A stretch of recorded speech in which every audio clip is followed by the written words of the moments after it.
There's a moment before impact when your whole body already knows. It's not thought, it's not reasoning, it's pure instinct. Your muscles tense, your stomach churns, and there's this strange silence inside your head, even with all the noise around you.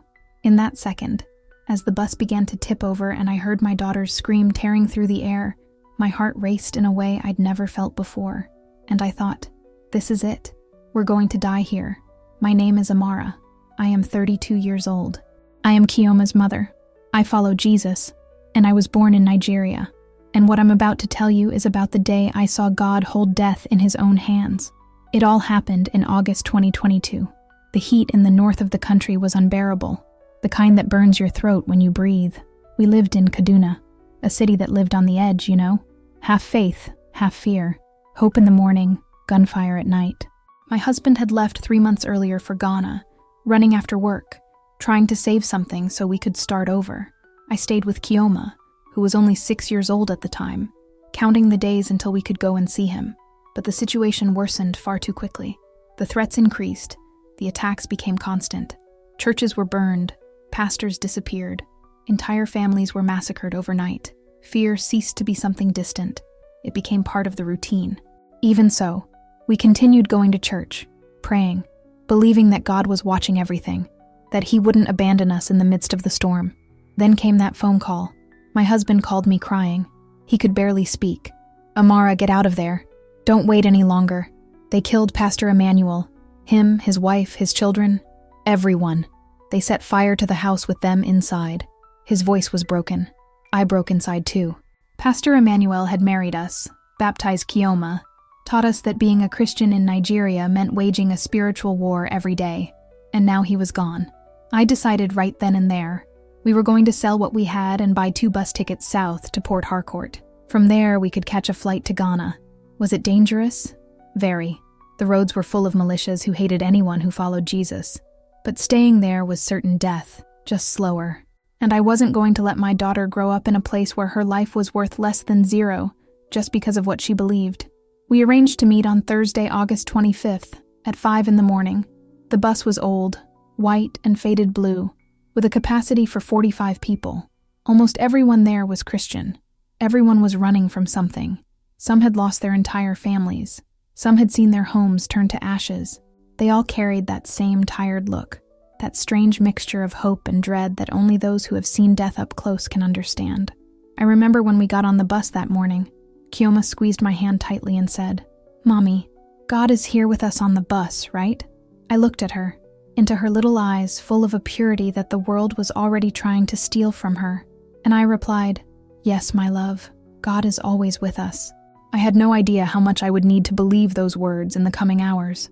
We left at dawn, just as the sun was beginning to rise. The driver, Mr. Obinna, was an older man who had been making that trip for a long time. He knew every pothole, every sharp curve, every stretch of road where it was best to pray aloud. He got in, gave everyone a tired smile, and turned on the radio to a gospel station. The music filled the bus. Some people were humming softly, others were already asleep. I pulled Chioma onto my lap, closed my eyes, and asked God that the trip would be peaceful. But tranquility in Nigeria is a rare thing. About 3 hours later, the road began to change, narrower, climbing higher up. There were dense trees on both sides and huge rocks appearing here and there. The heat was already unbearable. The open windows let in a hot wind mixed with the smell of dry earth and old fuel. Chioma was playing with a little rag doll that my mother had made for her before she died. I stared blankly out the window, imagining what life in Ghana would be like, thinking of my husband waiting for us with open arms at the airport. That's when I heard the first gunshot. Dry, sharp, like a lightning bolt tearing through the sky. The bus braked suddenly. People screamed. Chioma's doll fell to the ground. I clutched it to myself, feeling my heart pound so hard it hurt in my chest. I looked out the window and saw something that froze me. Armed men emerging from the trees. More than 10. Black clothes, faces covered, shouting in Hausa and firing into the air. "Everyone on the ground, get off the bus now." So Obinna raised his hands, trying to calm them down. But it wasn't calm they wanted. It was blood. One of them got on the bus. He looked them one by one. He stopped at a woman who had a necklace with a cross, ripped it from her neck and threw it on the ground. Christians. He spat the word out in disgust. "You came to defile our land with your lies." No one answered. The silence inside was heavy, suffocating. I covered Chioma's neck with my hand, hiding the small wooden crucifix she wore. She was trembling all over. I was too. Suddenly, one of the men outside shouted something. The one inside the bus smiled, one of those smiles that makes you feel there's nothing human about it. "Change of plans," he said. "We're not going to kill you here. We'll let the canyon do it." He got off the bus, pushed his gun away, and sat in the driver's seat. The engine roared, but the bus didn't move forward. It veered to the right, straight to the edge of the road, straight to the precipice. Panic erupted. People were screaming, trying to run for the doors, but the armed men had blocked everything outside, firing into the air to keep us inside. The bus was moving slowly, savoring every second before the crash. I hugged Chioma tightly, whispering in her ear that everything would be all right, even though I knew it was a lie. That's when Obinna did something I'll never forget. He threw himself on top of the armed man who was driving. The two began to fight. The bus rocked violently. Shots rang out inside. Someone shouted that Mr. Obinna had been shot. The steering wheel came loose, and the bus went out of control. At that moment, we crossed the line. If you've ever felt like God abandoned you in the midst of chaos, stay with me, because what happened after that defies all logic. The world has turned upside down. 1 second we were on the road. The next, the sky and the ground had switched places. The bus spun in the air as if someone had thrown it far away. Suitcases flew from the luggage racks. Bodies were hurled forward, sideways, backward. Screams mingled with the sound of metal being crushed, an out-of-control engine, and desperate prayers escaping trembling mouths. I didn't scream. I couldn't. My throat closed up. My whole body froze in that impossible moment. That moment when you know you're going to die and time stretches. All I could do was hug Chioma, wrap her completely around me, cover her little head with my hands, and close my eyes so tightly that I could see white lights behind my eyelids. "Jesus!" someone shouted behind me. "Lord, save us!" Another voice, broken, choked. "Our Father who art in heaven." A choir began to pray, but the words came out broken, choked, mixed with tears. The bus kept spinning. I felt the ground disappearing beneath us, the emptiness swallowing us whole, gravity pulling everything down. My ears filled with a high-pitched hissing sound, as if my brain refused to accept what was happening. The smell of gasoline became too strong. Someone vomited. A child cried, calling for their mother in a voice so broken that it still hurts to remember. Chioma shouted my name. "Mommy! Mommy! I don't want to die!" Her voice was like a stab in the chest. I hugged her even tighter, so hard I was afraid I'd hurt her. But I couldn't let go. I wasn't going to let go. If we were going to die, we'd die together. If God were going to take us, it would be in each other's arms. "We're not going to die, my love," I whispered in her ear, not knowing if I was telling the truth or lying for the last time. God is with us. God is with us. And then came the impact. But it wasn't the impact we expected. It wasn't that brutal thud against the rocks down below the ravine. It wasn't shattering glass, breaking bones, twisting iron. It was different. It was something my mind is still trying to understand to this day. The bus stopped in midair, just like that, out of nowhere, as if invisible hands had caught him seconds before the fall. I felt my body being thrown forward by the force. And then, nothing. Silence. A silence so heavy, so deep, that it was almost deafening. I opened my eyes slowly, afraid of what I was going to see. What I saw made absolutely no sense. The bus was suspended in the air, swaying gently, like a cradle in the wind.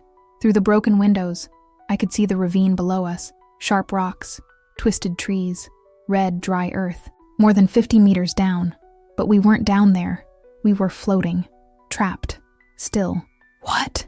someone whispered behind me. I looked to the sides of the bus. 2 enormous trees, trunks as thick as columns, had trapped the vehicle in their branches. But it wasn't just that.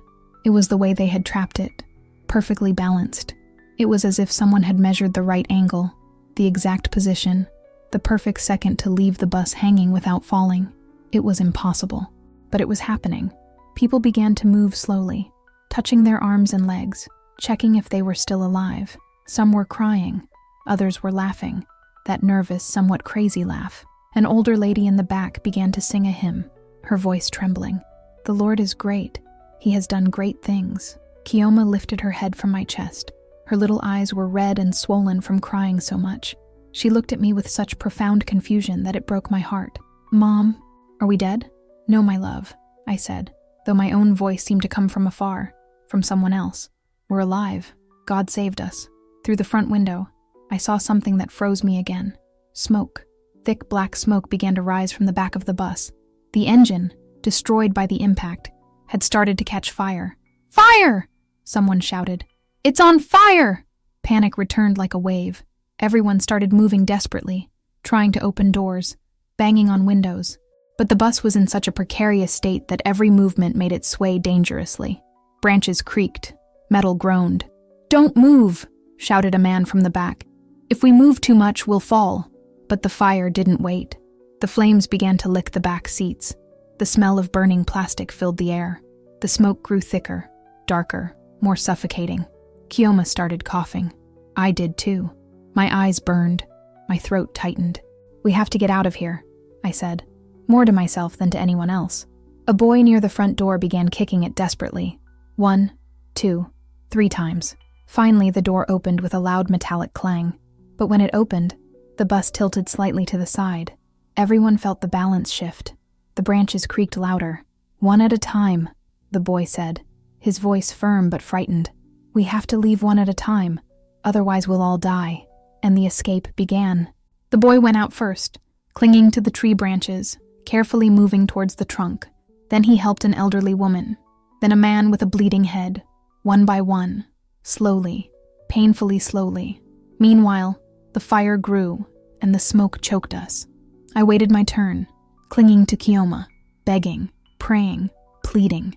"Even though I walk through the valley of the shadow of death, I will fear no evil, for you are with me." The words of Psalm 23 flowed from my mouth without me thinking. Other people began to pray with me. The bus filled with whispered prayers, desperate faith, and hope held fast by tooth and nail. Finally, it was our turn. "Come here, lady, quickly," the boy called from outside, stretching out his hand. I picked Chioma up. She clung to my neck so tightly I could barely breathe. I took a deep breath. I took a step toward the door. The bus rocked again. Someone screamed. I froze. "Trust me," the boy said. "God brought us this far. He won't let us fall now." I jumped. My hands found the branches. The rough bark tore at the skin. Chioma screamed. I clung on with all my might, feeling my muscles trembling, my body about to give way. But I kept going. One branch, another branch. One step, another step, until finally my feet touched the ground. Firm ground. I fell to my knees, sobbing, trembling, clutching Chioma to my chest. She was crying. I was crying. We were alive. I looked up. The bus was still there, hanging between the 2 trees, engulfed in flames and smoke. But one by one, everyone was getting out. 45 passengers, 45 lives, and none had been lost. From high up on the mountain, I heard voices, shouts. The armed men were still there. They looked at us, but they didn't come down.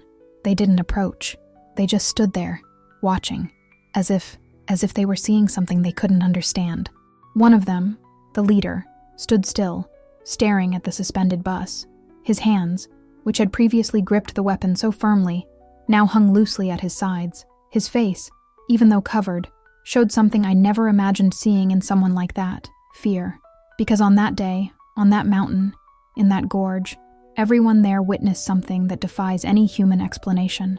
When the last passenger stepped onto the ground, the silence that followed was almost sacred. It wasn't a silence of fear or shock.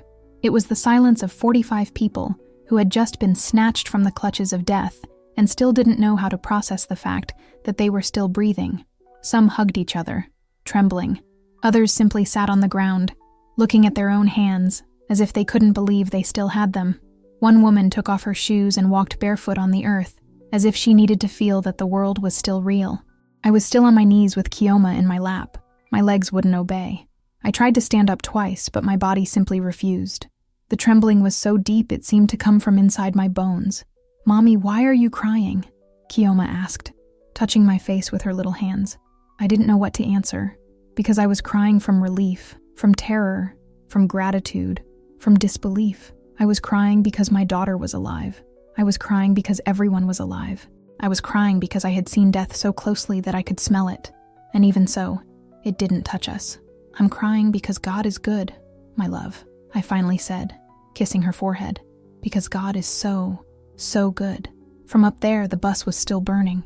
The flames had consumed almost everything in the back. A thick column of black smoke rose to the sky, looking like a visible prayer. That vehicle should have been our tomb. Those flames should have been our end, but they weren't. An older man, his face covered in dust and tears, stood up with difficulty. He was the one who had been sitting next to me during the trip, leader of a small congregation in Kaduna. His voice, though choked with emotion, began to rise. Your rod and your staff, they comfort me. You prepare a table before me in the presence of my enemies. Other voices began to join in, trembling, out-of-tune voices, but full of something more powerful than any perfect melody. Faith, pure, naked, desperate faith. Chioma lifted her little head, her little voice too, singing the words I taught her since she was a baby. And I, even with my throat tight from crying so much, tried to sing along. We were singing when we heard voices from up above. The armed men were still there, on the edge of the road, looking down. I could see them as shadows against the clear, late afternoon sky. They hadn't left, but they also hadn't tried to come down to finish what they started. Why? That question tormented me for days. A young man from our group, one of the first to get off the bus, began climbing the slope of the ravine, looking for a way back to the road. Several men followed him. I stayed below with Chioma, and others who, like me, were still unable to move. We heard voices coming from up there, first in Hausa, then in English. What? How are you all alive? It was a man's voice, hoarse, incredulous. We saw the bus fall. We saw it spin. We saw everything. Then the voice fell silent. Several minutes passed. Eternity minutes, during which we didn't know what had happened, whether they were going to rescue us or kill us. Then the boy who had climbed up came back down the slope, with tears in his eyes. They're gone, he said, breathless. The armed men, they're gone. They left their weapons on the ground and left. Nobody said anything. I had no words to describe it. Shortly after, we heard engines, trucks, voices shouting in English and pidgin. Residents of a nearby community had seen the smoke and came to investigate. When they reached the edge of the ravine and saw the bus suspended between the trees, they stopped abruptly. Are there any survivors? One of them shouted. Everyone, the congregation leader replied from below. We all survived. Silence, then exclamations of astonishment. Some residents began to come down to help us climb up. They brought ropes, blankets, water. One of them, a tall man with scars on his arms, helped me up and picked Chioma up in his arms. Sister, he said, looking directly into my eyes, what happened here today is not normal. It's not luck. It's the work of God. I shook my head, unable to speak. Climbing back up to the road was torture. My legs were shaking so much that I had to stop several times. Chioma clung to my neck, now silent, her gaze lost. When we finally reached the top, the first thing I saw was the place where we had fallen. The tire tracks, the broken edge of the road, the impossible distance between that edge and the trees that had caught us. A resident was standing next to me, following my gaze. I've lived here since I was born, he said softly. I've seen at least 10 accidents in this same spot. Nobody survives. Nobody. The ravine is unforgiving. But that day, the ravine didn't catch us. They took us to a small health post in the nearest village. None of us had serious injuries, scratches, bruises, a few cuts, but nothing beyond that. No broken bones, no internal bleeding, no head trauma. The doctors couldn't believe it. Impossible, murmured a nurse as she cleaned a wound on my arm. Impossible. That night, we stayed in the village. Families there opened their homes to us. They gave us food, clean clothes, and a place to sleep. Chioma fell asleep in my arms, exhausted, with her little rag doll pressed against her chest. I couldn't sleep. Every time I closed my eyes, I saw the bus spinning in the air. I felt the emptiness beneath my feet.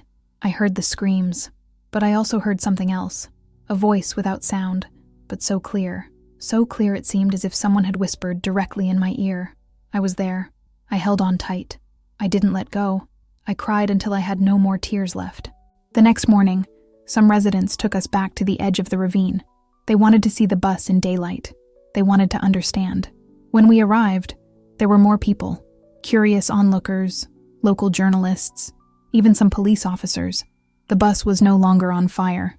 All that remained was a twisted, blackened shell, still suspended between the two trees. From above, it seemed impossible. From below, it had been a miracle. But what impressed me most was when one of the residents pointed to the opposite side of the ravine. "Look there," he said. Everyone looked up at the top of the hill. There was a man there, completely alone. I recognized his silhouette immediately. It was one of the attackers, the leader, the one who watched everything from above during the rescue. He didn't move. He just watched. A police officer started walking towards him, but by the time he got to the top, the man had already left. He left something on the ground. The policeman picked it up and brought it back. It was a weapon, a pistol abandoned on a rock, and next to it, written in the dirt with a stick, were 3 words in English: "God is real. God is real." That man who tried to kill us, that man who pushed us to our deaths, he saw what happened to us, and something inside him broke, or perhaps something awakened. I never saw him again. I don't know his name. I don't know if he's still alive. But I know that on that day, on that mountain, God not only saved us, he also spoke to him. 3 days passed before we could continue our journey south. 3 days trying to process the impossible. 3 days in which every time I looked at Chioma, I collapsed again. 3 days in which the question, why us, haunted me like a shadow. Why? Why were we saved when so many others weren't? Why didn't Pastor Emmanuel and his family receive the same protection? Why couldn't Mr. Obinna, the driver who gave his life trying to save us, witness the miracle that his sacrifice brought about? I didn't have the answers. I still don't have them all. But I learned something in those 3 days, that God's mercy doesn't always make sense to us, that his intervention doesn't follow human patterns, and that sometimes miracles aren't just for those who experience them. They're for those who witness them too. During those days, several people from the village came to talk to me.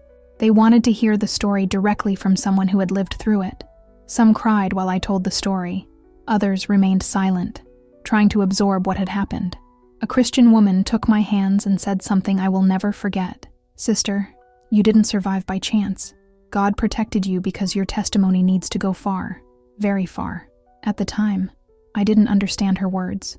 But now, years later, telling this story, I'm starting to understand.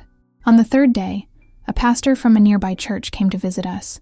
He had heard about what happened and wanted to pray for us. He gathered all the survivors in the backyard of the house where we were staying. There were 45 of us, not one less. "Brothers and sisters," he said in a firm but loving voice, "what you experienced was not luck. It was not a coincidence. It was the hand of God, literally and physically, holding that bus in the air. And I want you to know one thing. This miracle wasn't just to save you. It was so that you can tell what God did, so that wherever you go, you can take this story with you. Because in these dark times, the world needs to remember that God is still God." Everyone cried. Some fell to their knees. Chioma, sitting on my lap, raised her little hands to the sky, just like she saw the adults do in church. "Thank you, Jesus," she said in her little voice. "Thank you for not letting us fall." These simple words from a 6-year-old girl deeply touched everyone. Because it was true. He didn't let us fall. When everything indicated that our lives were going to end in a crash against the rocks, someone, held us up. Before we left, the pastor said something that took my breath away. "I need to tell you this," he began, with a serious expression.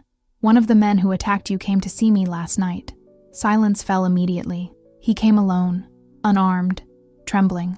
He told me he couldn't sleep, that every time he closed his eyes, he saw that bus suspended in the air and heard a voice saying, "That's enough. You're not going any further." The pastor paused, wiping away tears. He told me that his whole life he believed he was fighting for God. But that day, he realized he was fighting against him. He asked me to pray for him. He said he wanted to know the God who holds buses in the air. I shared the gospel with him, and that morning that man gave his life to Christ. Tears erupted, praise and raised hands, because on that day we weren't just saved. On that day, a man who came to destroy us was touched by the same grace that protected us. "Where is he?" I asked. "Can I see him?" The pastor shook his head. He left. He said he needed to escape before his companions found him, but he left something for you. He took a folded piece of paper from his pocket, unfolded it, and read aloud. "To the survivors, I'm sorry. I don't know if I'll ever be able to undo the harm I tried to do to you. But I want you to know that what I saw that day changed my life forever. I saw angels, I swear. I saw giant hands of light holding that bus, and at that moment, I knew that everything I had fought for was a lie. Pray for me, that I may live long enough to tell others what God did on that mountain. If I, being who I was, could be reached by his love, then no one is too far away. The paper trembled in the pastor's hands. We were all devastated, because that's exactly what the gospel does. It doesn't just save the good, it saves the lost, the violent, those who think they're beyond redemption. That day, I cried in a different way, not because of trauma, not because of fear, but because of the overwhelming magnitude of God's love. Finally, on the 4th day, we continued our journey. Another bus, another road, but now with different hearts. Each kilometer traveled felt like a gift, each breath, a miracle. We arrived in Port Harcourt. My husband was waiting for us at the terminal. When he saw us, he ran towards us with tears in his eyes. He hugged Chioma first, then me, and he didn't let go of me for several minutes. I thought I had lost you, he sobbed. When I heard about the attack, I thought, I know, I told him. I thought you had lost us too, but God had other plans. That night, in the small apartment where we stayed before our flight to Ghana, Chioma didn't want to sleep alone. I put her in our bed, between me and my husband. While she was falling asleep, he asked me something I wasn't expecting. How do you manage not to have nightmares? I looked confused. Who said I don't have one? He remained quiet. I have nightmares every night, I admitted. I see the bus falling. I hear the screams. I feel the emptiness beneath my feet. But I also see something else. I see the hands that held us. And when I wake up crying, I remember that those hands are still here, that they didn't let go of us then, and they won't let go now. He cried. I cried. And in that small apartment, with our daughter sleeping between us, we thanked God for every extra second of life he had given us. We arrived in Ghana a week later. The flight was smooth, routine, completely normal. But for me, every minute in the air was a prayer. Every turbulence made me hold Chioma's hand. Every announcement from the pilot made me hold my breath. The trauma doesn't disappear just because a miracle has already happened. Ghana greeted us with rain, a fine, warm rain that smelled of damp earth and new beginnings. My husband had found a small apartment in Accra, near the Makola market. It wasn't much, but it was safe. And after everything we'd been through, safety was a luxury I no longer took for granted. The first few months were difficult. Chioma started having nightmares. She would wake up screaming, sweating, calling for me. Sometimes she didn't remember her dreams. Other times she remembered them all too clearly. Mom, I dreamt that we fell again, she told me, her eyes swollen. But this time there were no trees. This time no one caught us. I held her until she fell asleep again.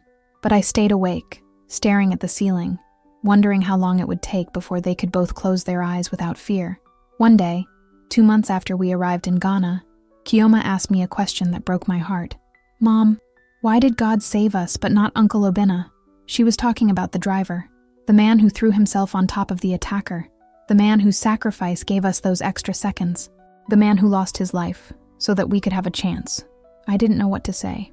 I still don't. I don't know, my love, I told her honestly. I don't know why God allows some people to leave and others to stay. But what I do know is that Uncle Obinna is with Jesus now, and that his courage saved many lives that day. She nodded, seriously.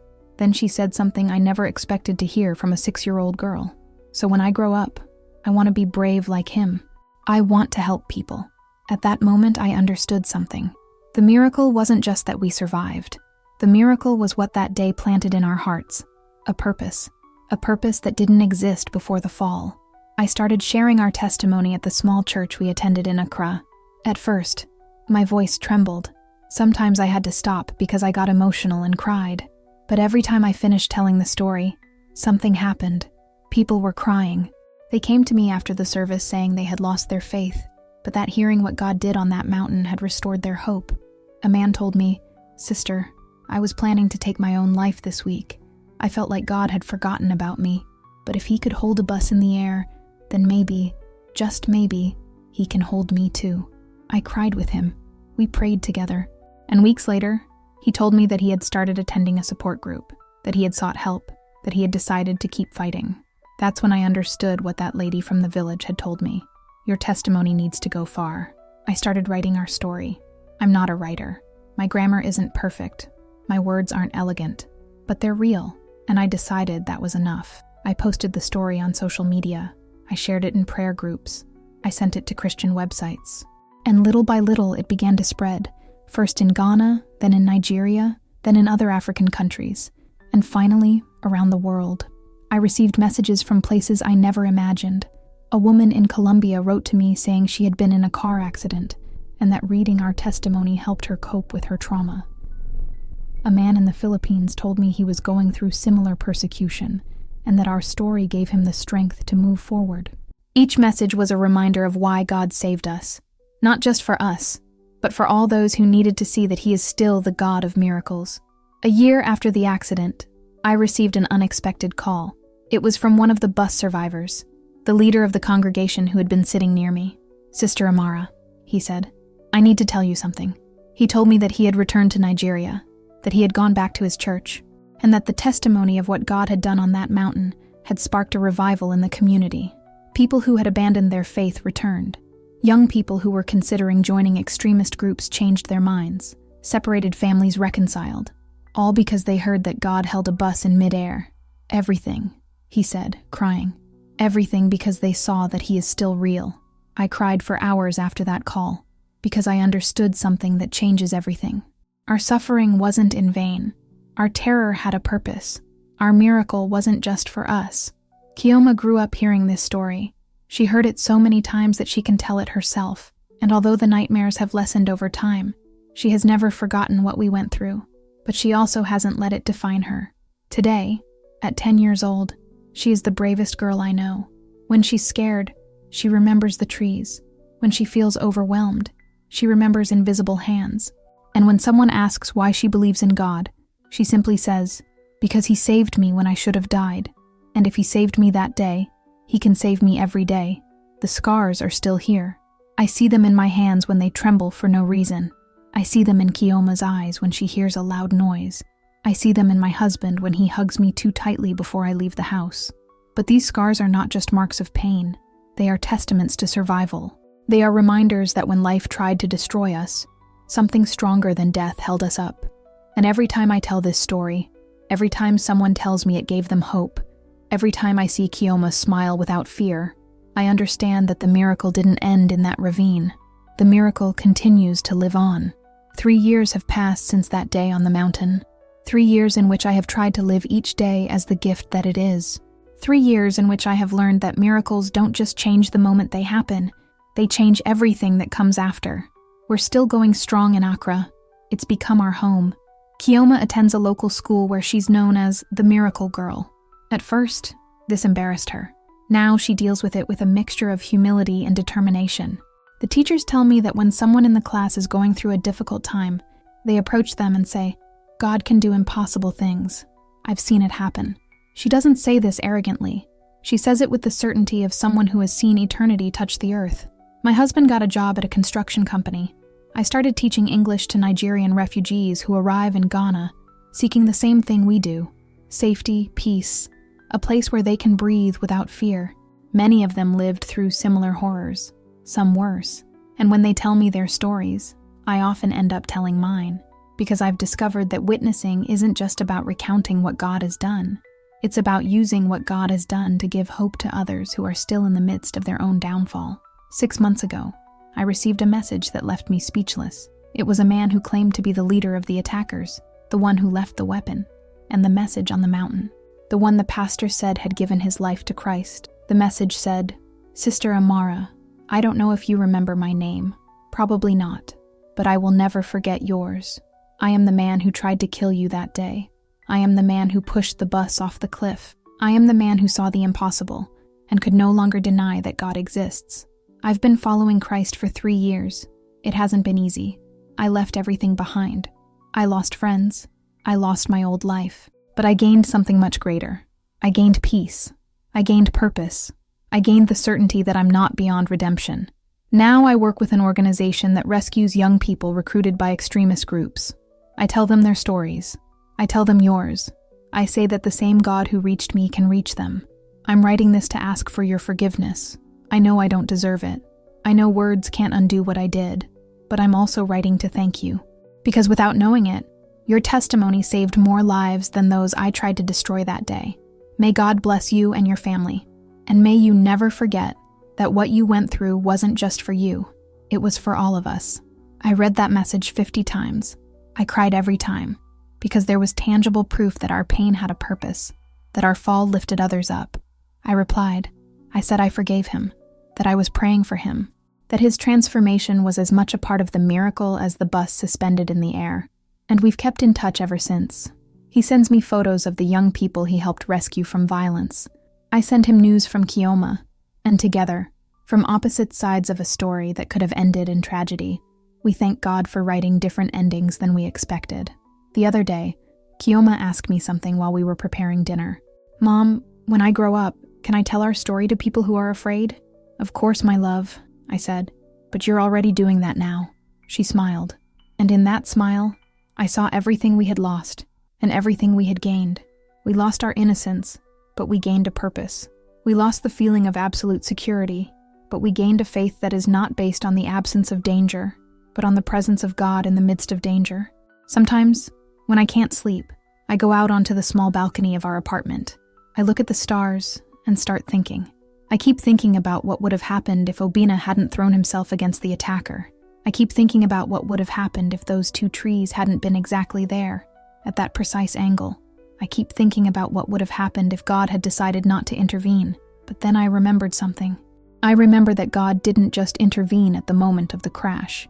He intervened in every decision that led us to that bus that day. He intervened in the position of those trees that had probably grown there for decades. He intervened in the heart of the attacker's leader. He intervened in the residents who came to rescue us. He intervened in every detail, big and small, visible and invisible. If he intervened back then, why wouldn't he continue to intervene now? This story doesn't have a perfect ending. There are still difficult days. There are still nights when the trauma returns. There are still moments when Chioma asks me why she had to go through this as a child.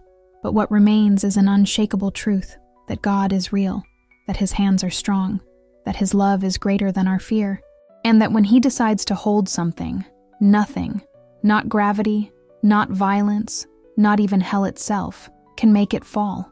If you're listening to this and feel like you're falling, I want you to know something. The same arms that held us that day can hold you. The same hands that stopped a bus in midair can stop your fall.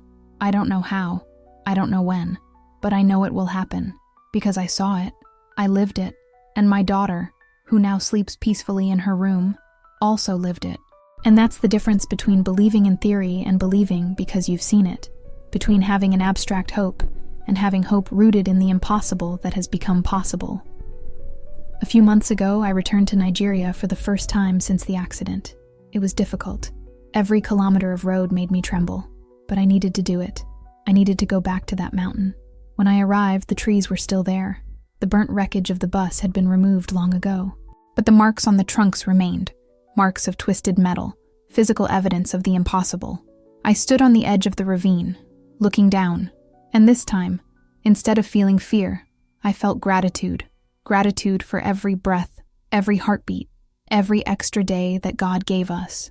And I prayed. I prayed for all who lost their lives in similar situations.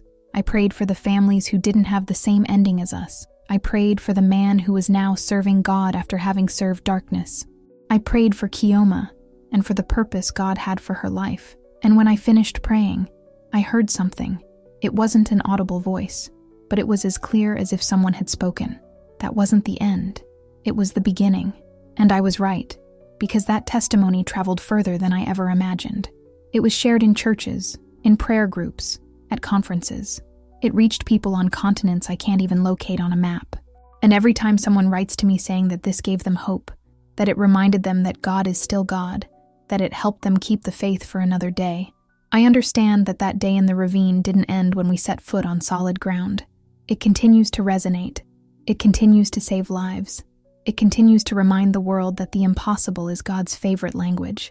Heavenly Father, thank you for being the God who holds us when everything falls apart. Thank you for the invisible hands that support us in the midst of the abyss. Today, I pray for every person who hears this story, for those who are falling, for those who feel there is no way out. Remind them that you are the God of the impossible, that where human logic ends, your power begins. Hold us, Lord, just as you held that bus. Hold us every day. In the name of Jesus, amen. Because when the abyss couldn't defeat us, it was because heaven decided to intervene. And that same sky remains open today.